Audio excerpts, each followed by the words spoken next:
Aloha, here we are. Hi, it's Betsy and my friend Elaine. We are coming to you today live from Maui. We both live on the south side in Kihei, which is normally a very beautiful, sunny, bright, breezy place to live. And today it kind of looks like Seattle outside, doesn't it, Elaine? It does. Yeah, so this is Elaine's first live streaming, right, on YouTube? It sure is. Yay! Well, welcome, welcome, and thank you so much for indulging me and coming on. Of course. Thank you for having me. You're very welcome. Elaine, as I said, Elaine is a shaman. Oh, and there's Ginger Faye. Hello, Ginger. Aloha. Um, Aloha, well, Ginger. welcome and meet Elaine. Ginger is an amazing reader. She did a reading for me recently. And here's Jonathan. Hi, baby. Mwah. Um, Ginger did a reading for me the other day using smoking billet. Do you know what that is? Ooh, I don't. Oh, it's amazing. It's a really amazing skill. It'll be fun to Google that. And one of the well, at least one. There's two pictures. One of them is so pretty. I'm going to have it printed out and I'm going to display it in my home. It's so Oh, amazing. awesome. Yeah. And so, Elaine, how long have you lived on Maui now? Refresh my memory. About 2.5 years. And you came from New Mexico. very nice. And so your shamanistic lineage, is it from Native American or South American? It's actually primarily Mexican.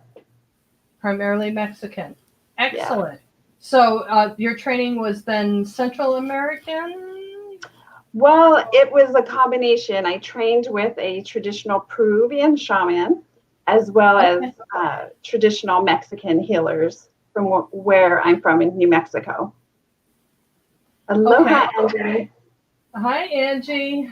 Thanks for joining in.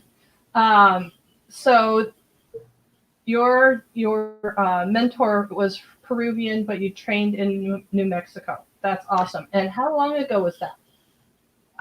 That was back in 2014, I believe. Cool. Yeah. And how long was your training? It was about 6 months. Well, I've had several mentors over the years. So started with one shamanic mentor, and then kind of moved on to a couple of other um, mentors as well as the Mexican mentors as well. And then it was just for me, it was just a remembering. All of it just came almost like whew, back. So just a really strong remembering that I've done this before. I've known what to do. I know what to do, and just then let the spirits help me. Oh, that's awesome. Did, did you have a memory of past life of that, or you just knew that you already knew? I did. So I'll share how my like awakening happened. I've been psychic and intuitive my whole life. Even as a child, I always knew when things were going to happen. But being raised as a Catholic, my family, my parents pretty much had me shut that down. Well, Mm-hmm. it wasn't until I was on this path of self healing that I was looking for more. And I had had a pregnancy loss, and I had, stuffed everything away related to my loss, and I was looking for help.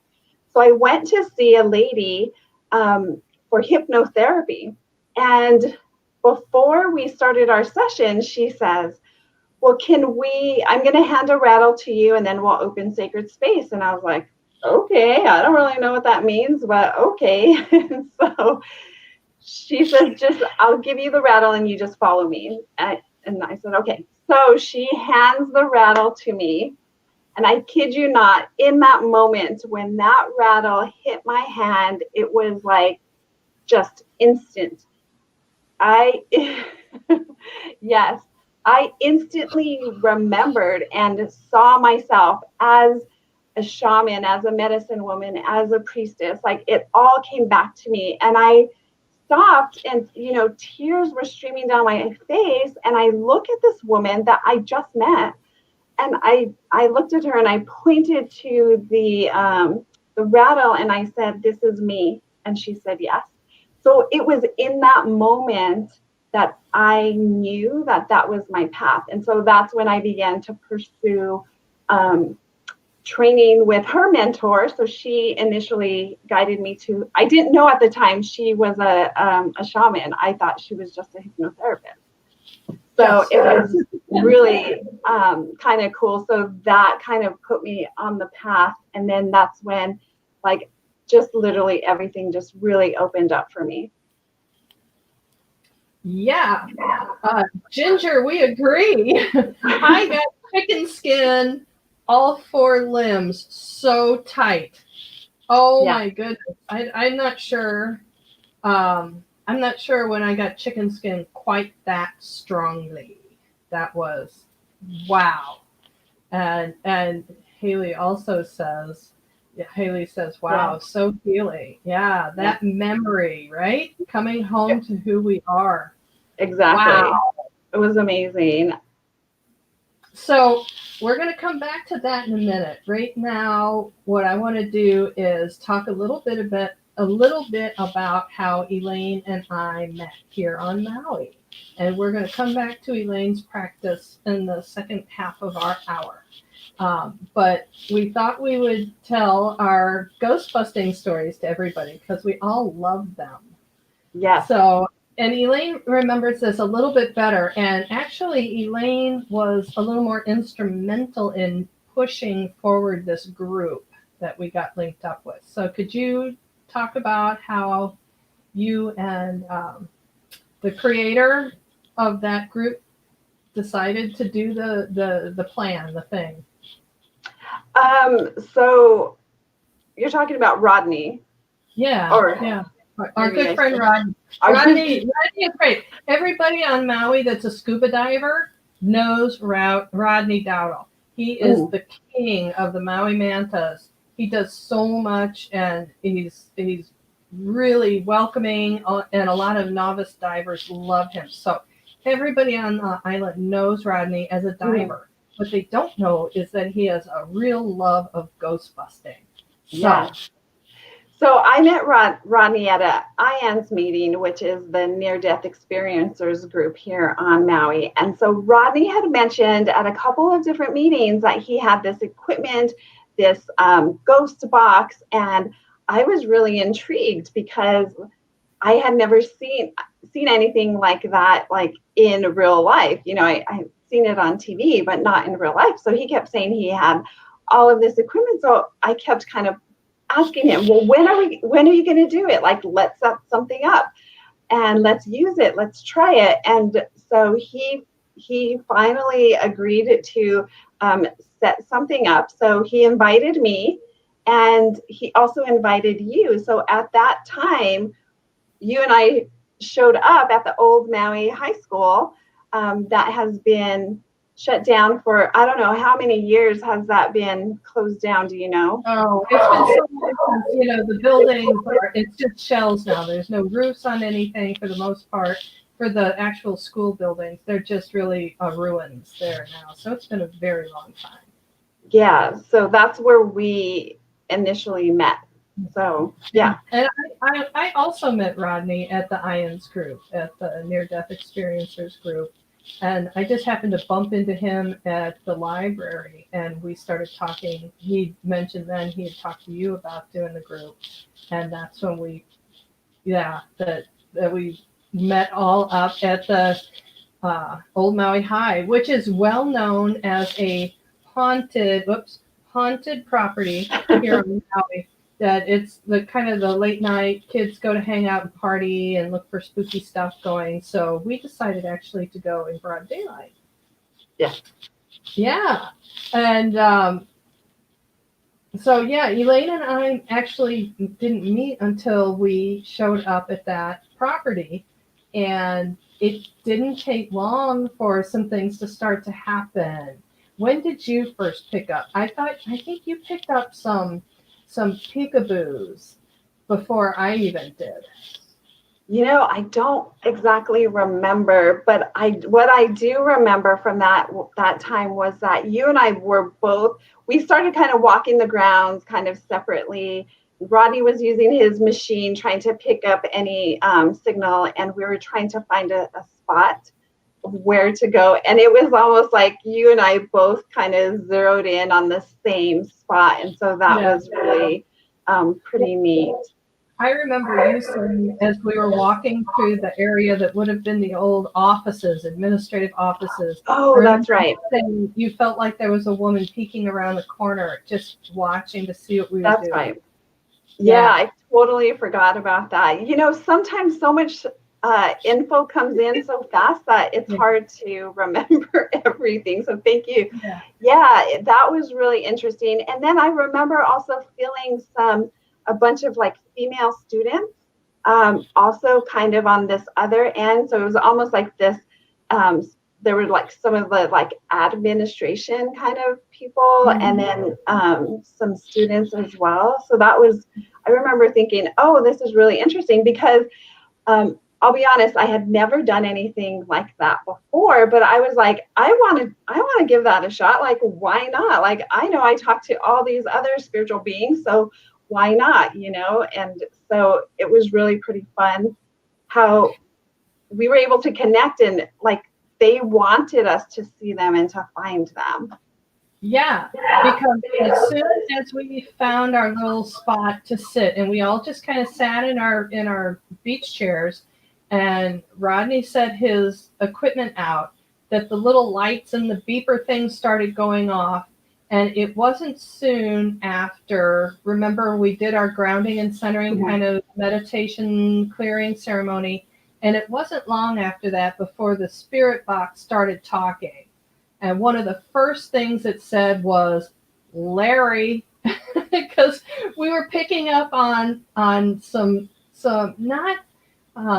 It seemed like it was memories of people that had worked there before, to the Mhm. most part, to me. Yeah, and we Yeah. ended up picking up somebody who identified themselves as Larry, as a former groundskeeper. Do you remember that? Mhm. I do remember that.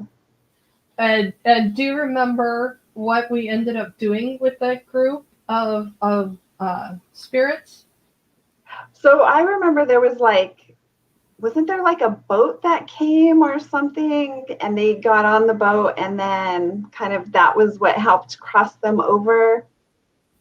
Yes. When we were walking in the building initially, I remember looking up in the sky, and I got an impression of a Hawaiian voyaging canoe coming. Yes. I'm getting teary eyed now. I remember the canoe was coming, and Ginger Faye, wait a minute, I have to show you Ginger's comment here. Most of us are trying to get out of school, not stay eternally. Right, Neo? That's so true, Ginger. So true. So, yeah, I remember getting that. And then, do you remember? Do you remember any other souls that we encountered specifically besides Larry the groundskeeper? I I remember the ancestors that came Yeah. forward at that time. So for me, and what I really loved about that, and all of the other times that we've connected and gone and done things together, is I love that we can connect kind of like similar beings, but then also we have this aspect of connecting kind of with different beings as well. And so it kind of helps to bring in like a whole picture, like a bigger picture of what we're Absolutely. seeing and what we're connecting with. So what I remember a little more distinctly was that the ancestors of the land, Hawaiian ancestors, have stepped forward, and they kind of were like circling us, and they stayed back, and it was almost kind of like a test, kind of in a way. Like I felt like before they were going to give us information, they wanted to know that they could trust us. And so they were keeping their distance and observing. Like I just felt like they just sent the message, we're watching you, we're watching you. And I do. that was, yeah, I do. That was nice. It was interesting because I wasn't expecting that, but I mean, I'm grateful because I'm so grateful for this land, this Aina, and to connect with the beings here. And I agree completely. I remember talking to someone. I think, oh no, it was this morning. I was talking to my sister this morning, and I said exactly that to her. How cool it was that you get the ancestors and a lot of the land spirits, and I seem to get a lot of the ghosties. Oops, ghosties. I get a lot of the ghosties, and with our intention, we are able to help those gang that need to get to the light to go on. I remember there was some energies that chose to stay there and watch over the land, but I do remember at some point, I can't remember exactly when, but I remember at some point the gang of souls, it was like a dozen, decided that they were ready to move on, and that was when the Hokulea, the voyaging canoe, came back into my awareness and docked, and all these souls were getting on board. And I remember somebody forgot their shovel, and they were just about to get on board, and they had to run back and get their shovel before they could get back on board.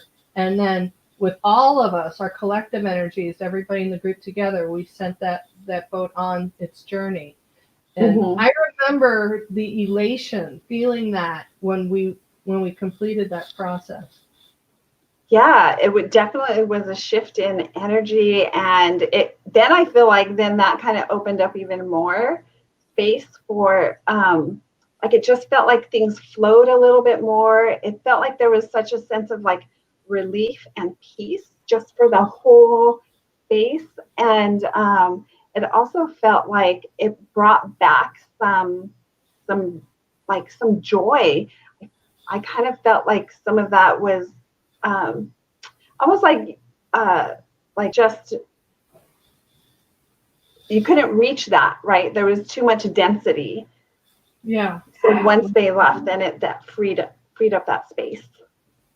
And so the next adventure we had was really different, because the next time and I got this bright idea to go up onto the side of our dormant volcano here into an area that was, some people feel like that is where a missing person is. And without going into detail about that case, it was a missing person who didn't missing themselves. Somebody made them a missing person. And we decided to go up there. And initially we went up there and we didn't get a whole lot. And I remember you and I we kept looking over to this one spot in the trees. Do you remember that? I do. And whose idea was it to get up and walk? We were at a picnic table and nothing was happening, but we ended up getting up and walking over to the woods. Yeah, I don't remember, but I remember that we had the equipment of the thermal scanner with us that time. Yes. And that was cool because that was we were able to pick up some different heat signatures that showed up on the display, and that was really pretty amazing too. Yes, because again, I remember you were watching the ancestors that were following us. They followed us, and as we crossed into the woods, they stayed at the edge of the tree line and just kind of observed what we were doing. And that thermal sensor actually picked up 3 or 4 or 5 different heat signatures. I do remember that very distinctly now. Yeah, wow. That was really cool because on the thermo scan, whatever, on the image, you could like see this, almost like see their silhouette, and it was just like, I know this stuff, right? Because it's part of my everyday life, right? But to see it on to see an image of it on the thermal scan was really pretty fascinating. that matches up with what you're seeing or feeling, right? Exactly. Yeah, because I saw them and I was like over there, and so that was fun. And so I remember that we didn't need to go very far into the woods, and we found this spot that we stopped. And I remember then connecting with some earth elementals or fairies or some Very. type of small civilization that were kind of caretakers of that place. And Yeah. I remember them saying that they had welcomed that person into their world and that they had become part of the mountain. What do you remember at that point? I remember that the fairies came in really strong, and it was fun because they kind of kept fluttering in and out and bringing in like that kind of information. And then I also remember that shortly after that, the missing person uh, came forward also and gave information, particularly to you, about about like, I don't remember everything, but about like that she wouldn't be found and she was okay with that. But uh, I don't, well, I'm sure you remember more detail about that. Yeah, yeah. They said that if they remained unfound, they would be remembered. That if they were found and then given a proper burial or put to rest properly, then that would be a closure and a conclusion, and her memory would be lost. And she felt if she stayed missing, then she would always be remembered, and she would be able to stand up for other missing persons. That it would be a Yeah. memory that would linger with the population. Hmm. Yeah. And I don't remember us staying there a whole lot longer after that. Do you? I don't think we did. I also remember I was able to pick up some information about the other person involved, and that was really interesting. And then there was I I feel like it was like with the assistance of the fairies helped bring this cleansing to the land as well. Yes. Yes. Yeah. Yeah. And again, after that, then it was like, okay, we're done here. We can move forward.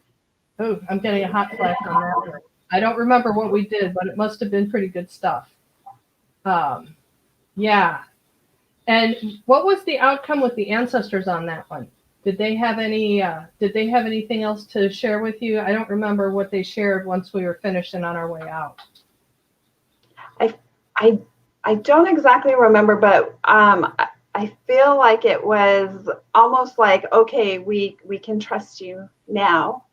And like we were like passing the test because they were still in observance of us and watching us before they would share any information. And yeah, because it seems like after that, just even my own connection with the ancestors going forward increased even more, just wherever, anywhere I go on the island. So And then we did have one more adventure, and it ended up that there was quite a few more people that joined with us, and we did not know these people, and it didn't go so well, did it?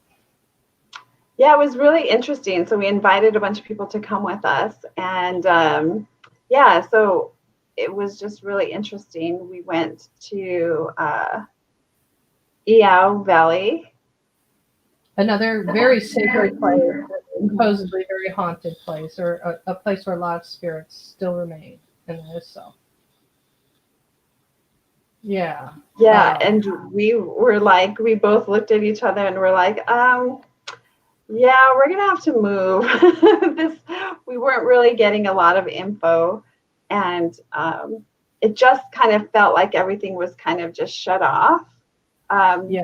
I think I remember you said there was one person that kind of stepped forward. I don't know, was he like a guard or a guardian or something? I don't remember exactly who it was. Yes. Yeah. Yeah.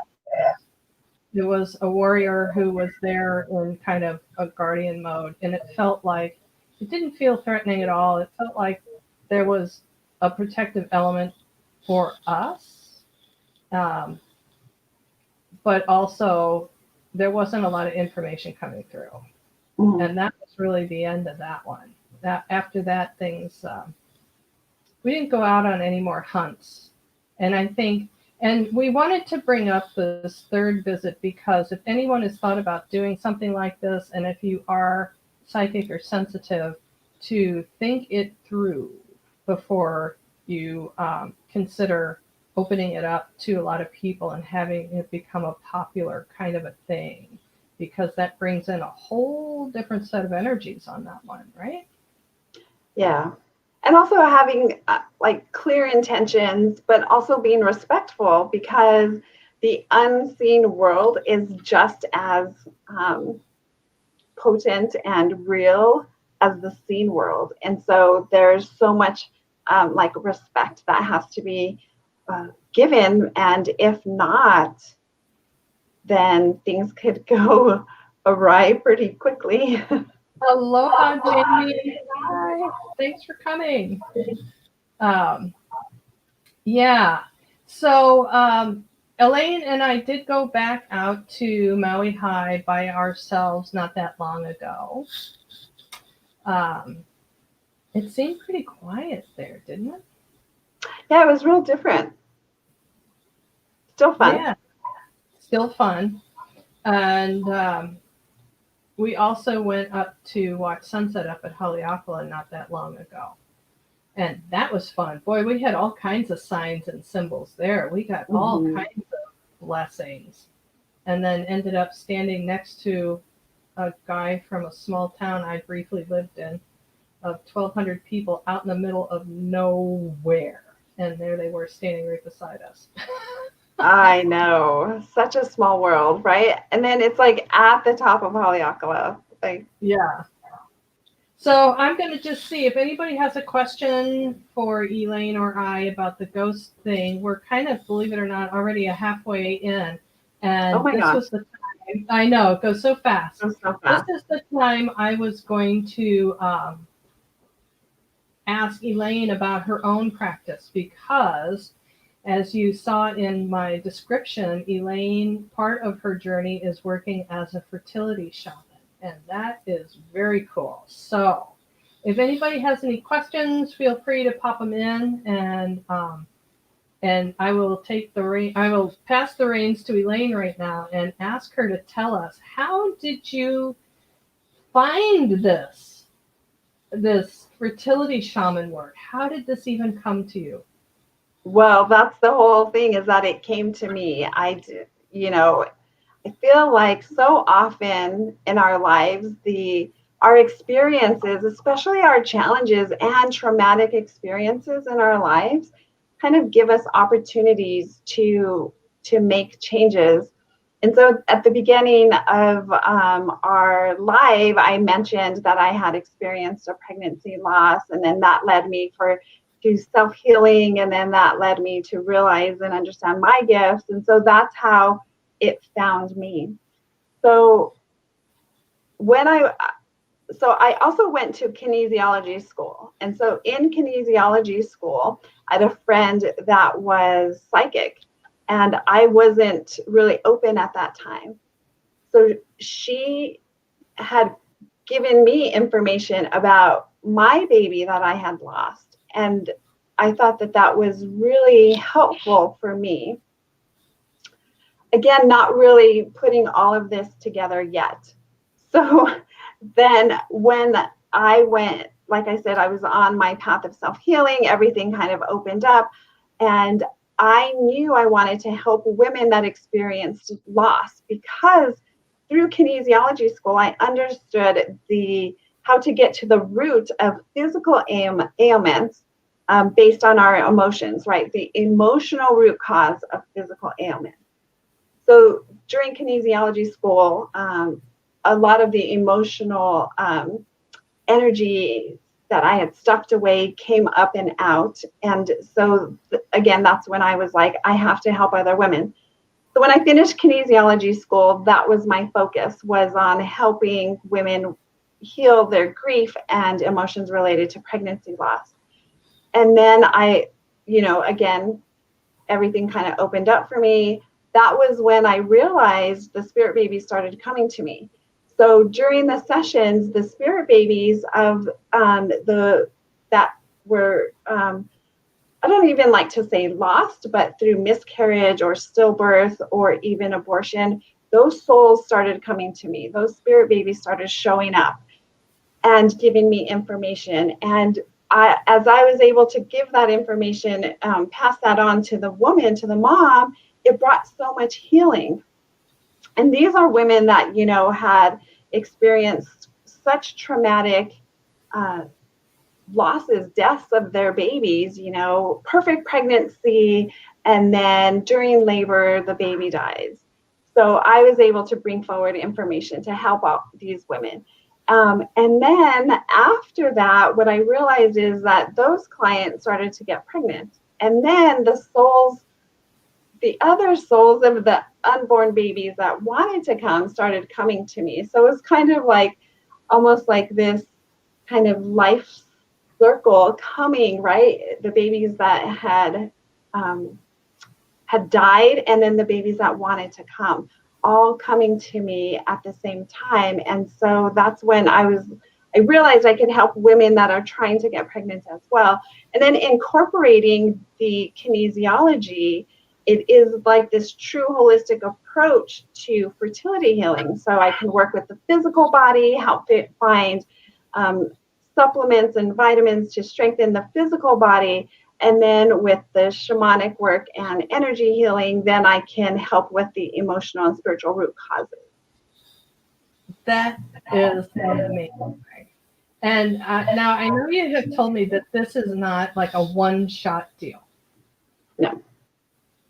So where are you with that? When we met, you were doing a 3-session minimum with folks. And I think you changed that now, haven't you? I did. So, it depends. Especially women that have recurrent losses. So much of that trauma and that energy, we all know this, right? All of that keeps getting like compacted, and it affects the physical body. And so I realized that it does take longer. I mean, I've had, and it, like I said, it varies. I've had women reach out to me and tell me that they got pregnant just from listening to my guided meditations that I offer. So, I mean, it can happen that quickly. But for some women, and frankly, most women, it takes a little bit longer to kind of get through those layers to help them really to experience that flow and to guide them. So I do a lot of journeys into the womb, and then also into like the cosmic womb of the universe. Thank you, Ginger. And so it's so much more, right? So much into kind of going within. And what I like to say is it's like taking a couple of steps back to go forward, to pause and look inward, to bring in this sense of safety, this sense of trust, because so many of those women have experienced such deep trauma and betrayal. They feel betrayed not only by their body, but by all of their circumstances. And so that takes some time to get through that, to be able to help them. It's just like this big like recalibration of all of the layers and levels of their bodies, to bring in that destiny. And so a lot of the fun part of my work is connecting with those spirit babies and helping them I teach them how to connect with their own baby, how to feel the energy of their own baby, because when they can focus on that, then it's like those anxieties and fears and doubts just dissolve away. yeah, it's pretty amazing. And so, yeah. So I feel like my miscarriage, the baby, the soul that came to me through my miscarriage is the one that guided me on this path. Before I was doing this work, I was a web and graphic designer. My degree is in information technology. And so, had I not had that experience, that traumatic experience of losing my baby, who knows, I would probably still be doing a web and graphic design. I don't know. So I feel like, I'm at this point, at this space that I can say that I'm grateful for that experience, because that really did change the trajectory of my life and what I'm here to do. And it helped me to open all of that up, to uncover these gifts that I have to offer. Hi, Mia. Thanks for coming.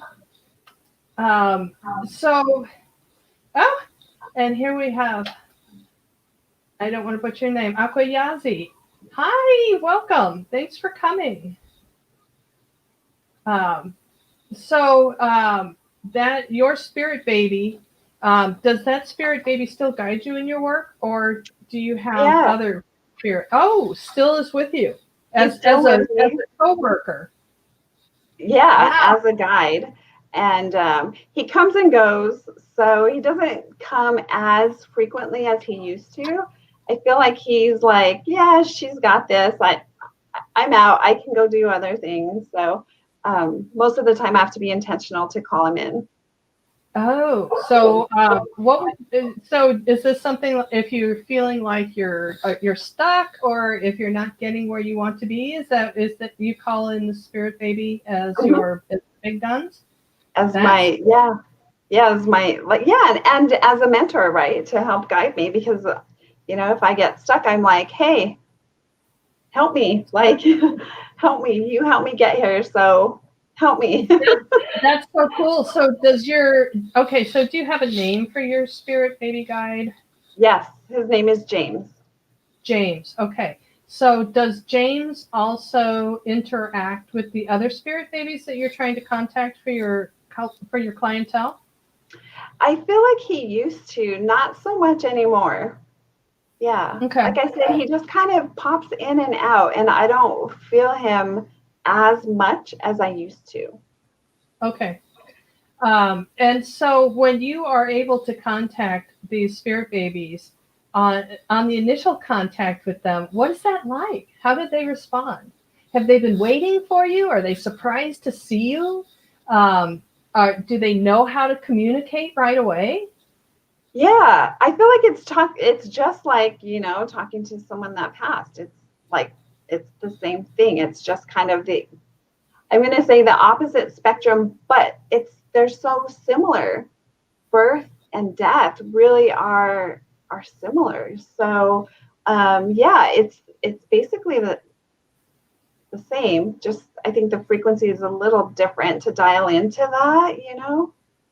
So did they go through a tunnel like we help spirits cross into tunnels to go to the light and to move on to a different plane of existence if they're kind of stuck in the fourth dimension? Do those spirit babies have a guide or something to help them find their way to the three-dimensional world? I haven't seen like an actual like tunnel. Most of the time, I can sense the spirit baby already in the woman's field. So I feel Okay. like they're already in their field.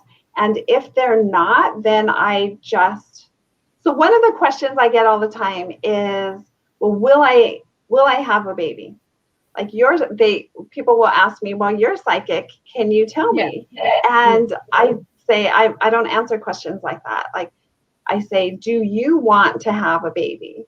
Because I feel and I find that if that is your desire, I can help you to create that and bring that destiny into you. Yeah. So I say feel like, that for me as the medium, I'm just channeling information from point A to point B, but it's the querent's desire, their connection to that communication is what allows it to come through. exactly. And I have a very high success rate in helping my clients to get pregnant, even if the Western medicine has told them they can't get pregnant or they have, yes, it is very fascinating, Mia. So I've had clients that the doctors have said they have less than a 5% chance of conceiving, women with unexplained infertility for years and years. Like, yeah, it's not, it's my, I just feel like that is what I'm here to do. I'm here like almost like a soul midwife. I can help, I can see them, I can help them to come in. If they're not already in a woman's field, I feel like I can just call. And I'll give you an example of that. I have a group right now, a group program called Create a Conscious Conception. And in our group call yesterday morning, actually, no, this was our first call. In our first call, I did this journey to call the souls forward. And it was really pretty fun because it felt like all of these spirit babies were kind of like just hanging out and chatting in this big group. And then when I set the intention and made the call, it was like, the number of women that are in the group, that same number of spirit babies stopped what they were doing and turned around and were like, "You're calling me, I'm coming." And then they all started walking toward us and to our group. And it was just so beautiful. And yes, I loved sharing that with these women. And again, I'm so grateful to be, the facilitator for this type of work and this type of healing, because so many women have lost hope because they've gone through so much. But I'm like, put all of that aside, because I have seen miracle after miracle after miracle happen. And that is the beauty of working with spirits. And so you're talking about people that have exhausted their run through IVF, people that have tried so many different means, it pretty much exhausted everything available through scientific measures? Yeah. And then I also have clients that are currently going through IVF, and I work with them. I don't work with them with the physical body so much because Right. IVF is very regimented. So what I do is focus on helping them connect with their baby. A spirit nursery. Yes, that's exactly what it was. A spirit nursery. All of the babies. It was really quite magical. And it continues. This is a 6-week program that I created. We just did our second call yesterday. So we still have 4 more sessions, and I'm really excited for all of the women in the group. So I need to double back and put your all your online connections in the description, which I'll do that. You'll have to text me all that stuff, and I'll get it popped into the description so people can get a hold of you. I didn't put mine in there either, so. That's amazing, Elaine. That is just amazing. And do people send you pictures of babies? Yes, I have a collection of all of the babies that have. And do your clients send you continuing updates, or some of them do, yeah. So yeah, I think the oldest one I have is, oh my gosh, she's 6 or 7 now. I don't remember. Yeah, but It's really cute to see. Oh, that's just so amazing. And again, if anybody has any questions for Elaine or for me, go ahead and pop them down there into the chat, and we'll get to them. And is there anything else you would like to share with us about this amazing practice? Because you do other things as well. I do. Yeah, so the other thing that I want to just talk briefly about is like womb healing and how powerful womb healing is. And that's the other part of the work that I do, is working with the womb, because it really is about like igniting that creation energy. And so often that is just stifled because of lots of different reasons, right? But as we can really connect with our own body and our own womb space, you have the opportunity to just really like ignite that and truly create the life of your dreams, whatever it is. You know, I have a male client I'm working with right now, and we're working on like manifesting a partner. And with him, you know, we I think it was after the second session with him, he was like, Elaine, I don't know what's going on, but women are reaching out to me all over. And I don't even know, could it really be the session that we did? And it's just so funny because he's still pretty skeptical, but he, you know, he's going through it. And so guess what? He is now in a relationship and he is really happy. He does say he's cautiously optimistic, but that was only after 3 sessions we had together, and it's amazing what we can do. Male or female, it is. Yeah. So Ginger has a question. Do you have women come to you and ask you to contact their baby they lost for a message? Yes. Yes, I do. And Cool. yes, I have. Yeah, that's a yes. So those babies are willing. Yeah, it would be the same for me. I would, matter of fact, in one of my public groups that I was doing at a wellness center, the baby came and busted her out. She was there with friends, and she and her husband were going to be telling the friends like the next day or two on their vacation here on Maui, and the baby busted her out that night with the friends right in front of the group. It was really funny. She wasn't mad, but it was really funny. Mm-hmm. And Aquayazi has a question. Now, I'm not sure if we can really address that right here. I'm not sure if it's going to work. Hey, love, do I have spirit babies around me? I'm 29 and I don't have kids yet, but I want one soon. Okay, so yeah, I could check in. And also remember, Aqua, like even if you don't, we can call one in. It's not all or nothing with the spirit world. There's always so many possibilities, like seriously, infinite possibilities. And it's mostly about your desired intention and bringing that closer to you. Yeah. Yeah. So that might be, yeah, you guys might have a lot to talk about after this. And she apologizes. Oh, sorry. No apologies. It's just, no apologies. Yeah, that one, that one maybe is a little bit deeper than to do here in a public forum right now, maybe. So, yeah. But I would really encourage you guys to communicate after this. Again, I'm sorry, I will put the links up below after we're done, and hopefully you guys can connect and get some questions answered. Yeah. Yeah.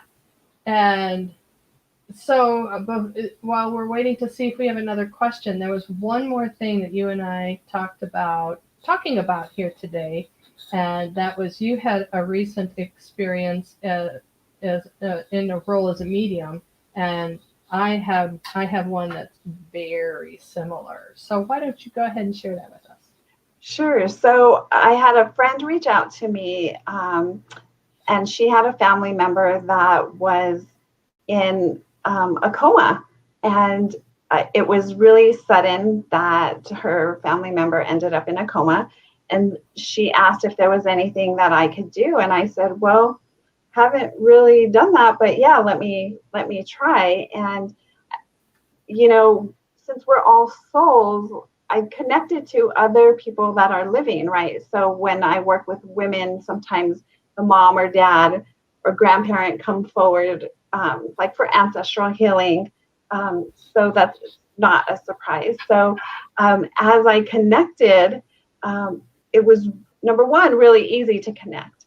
And the second thing that I thought was really interesting is that we were instant messaging, and so she was in the room with him, and I'm giving her information, and everything that I was sharing with her were things that he was exhibiting, and it was like there was this sense of frustration, and he was just saying how upset he was, and yeah, that was really, really interesting. And so he was really agitated in his physical body as well. And so what I did was I created these like healing boxes and offered them to him that he could open and receive whenever he was ready, because I didn't want to just send anything to him. I just made an offering, and so it was up to him to choose it. And so each day I would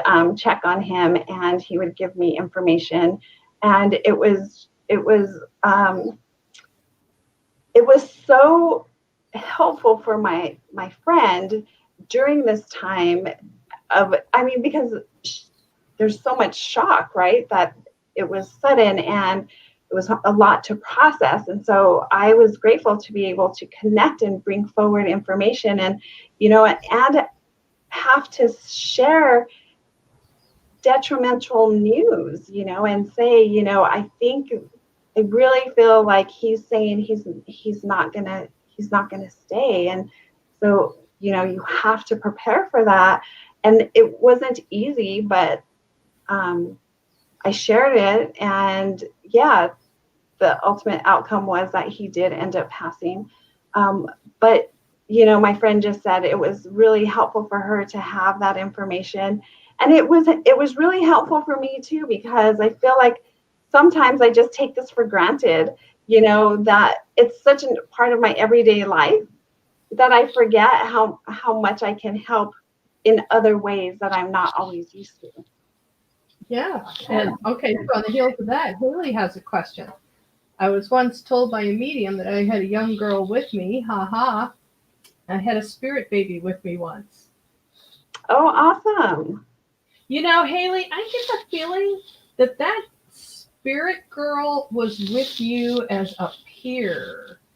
Like, I'm getting the impression for me as a medium that she saw your light as a child, and that was similar in age to her, and she came to be with you. I don't know. I'm not getting that she was a guide as much as she saw you as a companion for her. I don't know. Do you pick up anything on that, Elaine? What do you get? It just feels really super playful. Yeah. Like if you were playing, she was there watching you, and maybe every now and then moving things around. That's what that feels like to me. So yeah, I love it. And Haley, I invited Haley this morning to be on the show, so you guys tune in a few weeks. I have a couple people lined up, but Haley and I have a story to tell you guys. You're not going to believe it. Everybody's going to really dig it. I'm going to move on right now, though, to Jonathan's question. I would be interested to know if any of the babies my mom lost are my spirit guides' siblings. So wait, Jonathan, do you mean your spirit guides or your spirit siblings are your guides? Oh, here he says, here we go. Wait a minute. Here we are. Here's some more info. I always wanted a sibling, but my mom had 2 miscarriages, and now I'm wondering if they're there as my spirit guides. Ooh. Elaine, this is yours. Yeah, I feel like one is for sure. One is stepping forward really strongly to say, yes, yes. Almost like, oh, I'm getting tingles all over my head. Yeah. So I feel like one is really close to you. Yeah. It's almost like he finally understands. He finally got it. I think the other one moved on. I'm getting the other one just wanted to be incarnated. I'm getting that the other one came to Earth. And I Yeah. don't know how long ago this was, if this was before or after you, but I'm getting that this one in their 30s was a holy terror. Wow. We'll leave that one there. Okay. Cool. Oh wait, Haley has a follow up, so let me pop this up. And they said she was really young with green eyes and light brown hair. She said it might be my daughter one day. Ooh, that's sweet. Oh. Yeah, so that explains why she was happy to just hang out and not go anywhere. That's Hmm. lovely. Um, oh, that's And I awesome. do want to kind of quickly go back to Aqua because it's not letting me leave her Okay, alone. so So yes, I'm going to say yes, there is a spirit baby in your field. okay, let's put Aqua's question back up. Hey, love, do I have spirit babies around me? I'm 29 and I don't have kids yet, but I want one soon. Yes. So yes, the answer is yes, you do. How many are you getting, Elaine? I'm I'm Is it getting one or one. is it a surprise? I'm getting one that is closest. So one is, and it feels like it's a female energy coming forward. Um, yeah, and it's funny because we didn't quite answer her question earlier, but I kept feeling this like nudging and this poking that Oh, I I'm so needed glad you to. asked me. Yeah, I needed to let her know. So yeah, there is. Yeah, I'm so glad that they kept after you. I'm so glad they kept after you. That's cool. I hope that's good news, Aqua.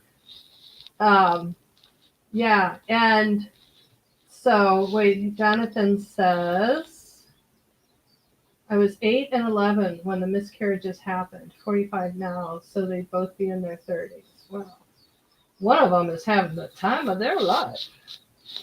Well, they're probably both having the time of their life because you would be a really fun person to be a spirit guide for. Yeah. Yeah. And I also wanted to share an experience I had as a medium working with someone in a coma. I had um, some visitors to Maui attend one of my um, public groups, and it was um, the person's spouse, their wife, and also his son and daughter-in-law attended, and the person was in a coma. They had had a stroke. They were on life support, and they didn't know what to do. The person was back home on the East Coast, and they didn't know what to do. There was some divided opinions about it, going to extreme measures, and then there was others of coming to peace with what's going on. They didn't know what to do, and they didn't know what he would have wanted. And he came through with a lot of information about why why he had ended up on life support. There was information about that they felt was pretty valid. So I think we all were comfortable that we were contacting the correct person. But the message was, and this was in late spring. The message was, yeah, go ahead, whatever measures you want to try, go ahead and try it. But I don't want to see another 4th of July like this. I want to be able to sit up and see it with my own eyes and a clear mind.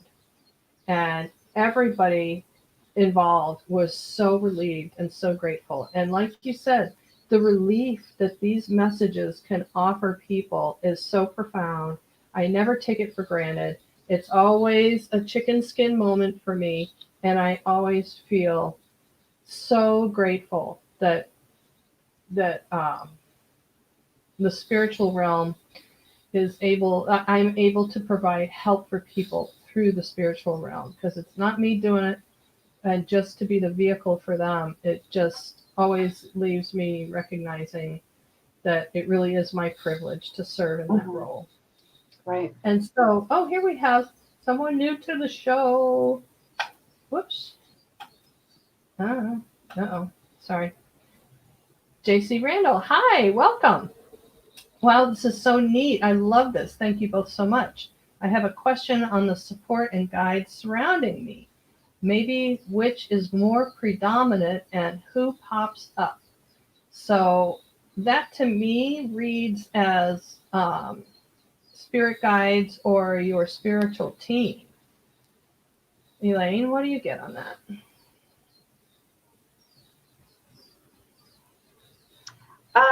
I feel like there are there's a ton of support, that it's just not being acknowledged. Like, It's not being called. it's not being called. Like, I'm even seeing images of like the spirits from from the plants. Like, I don't know if you have a lot of plants around, but even just like the plants are wanting attention. So I feel like what's most important is to take some time to be intentional, to connect and receive information. Absolutely. I would ask JC if you have a routine or a discipline that you do for connecting, turning within. For me, it's centering, and saying a clearing prayer. So I seal my space and protect it so that I'm only communicating with beings that I want to hear from. If you have a concern about opening up and what might come to you, then I would say this is a really good time to learn some skills about protecting yourself and calling in your boundaries. Luckily, there's a workbook for that. I will put the link in the description when I get around to putting all of our links in on the bottom, but I have a very short workbook on Kindle that is designed for a workshop that tells you exactly how to do this. Yeah. Perfect. What else, Elaine? Anything else on that?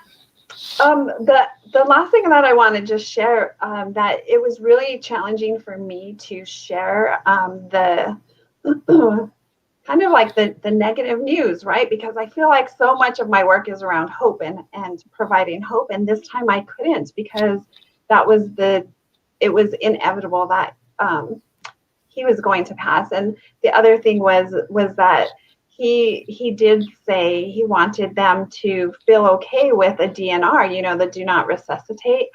And here's the thing, I didn't share that information because I was like, oh, I don't know if I can, and the thing is, the next morning she reached out and she said, we decided to do a DNR. And I said, yes, that's what he wanted. I said, that is what he wanted. But it was really challenging for me to, Yes. and I look back and I'm like, I should have just said it, because that's the thing that, you just say what comes through. It's not for us. And they got the message anyway. He was able to give the message to them anyway. Awesome. JC says, I love that. Thank you so much. That sounds great. Well, perfect.